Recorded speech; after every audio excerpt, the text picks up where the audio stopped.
On peut également visiter la copie du célèbre wagon. L'original, quant à lui, a malheureusement été détruit.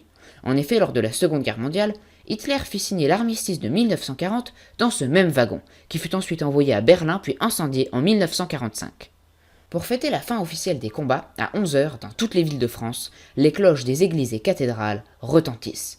La Première Guerre mondiale est terminée, mais à quel prix ? Des millions de personnes y ont laissé la vie, civiles comme militaires, laissant derrière eux des familles endeuillées et un équilibre mondial bouleversé. La Première Guerre mondiale a profondément marqué le XXe siècle, tant historiquement que culturellement parlant. Le monde, traumatisé par ce conflit mondial d'une violence extrême, se fait la promesse de ne jamais reproduire une telle guerre.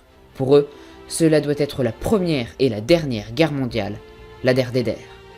Mais la signature du traité de Versailles le 28 juin 1919 va changer la donne. Déjà humiliée par une défaite retentissante, l'Allemagne se voit attribuer l'entière responsabilité de la guerre, comme elle le craignait. Les nations sorties gagnantes de la guerre infligent une très grande humiliation à l'Allemagne, que le peuple allemand n'acceptera jamais. Rendez-vous compte, l'Allemagne perd 68 000 km² de territoire et 8 millions d'habitants.